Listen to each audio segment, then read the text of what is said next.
So Zach Connolly, please proceed. Hello, Chair and members of the committee. My name is Zach Connolly. I'm from Quebec, Canada, and I'm representing an independent repair shop around here called NanoFix. I'm speaking in approval of this House Bill 162 as it is written. I primarily repair consumer electronics like consoles and laptops. As time has gone on, everything is becoming harder and harder to repair because companies do not provide us with schematics, data sheets, or access to chips that we need to complete our repairs. More and more of my customers are forced to throw away their devices, creating unnecessary waste.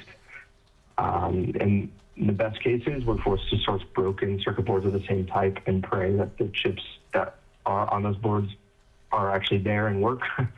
Oftentimes they're not because they are common failure points.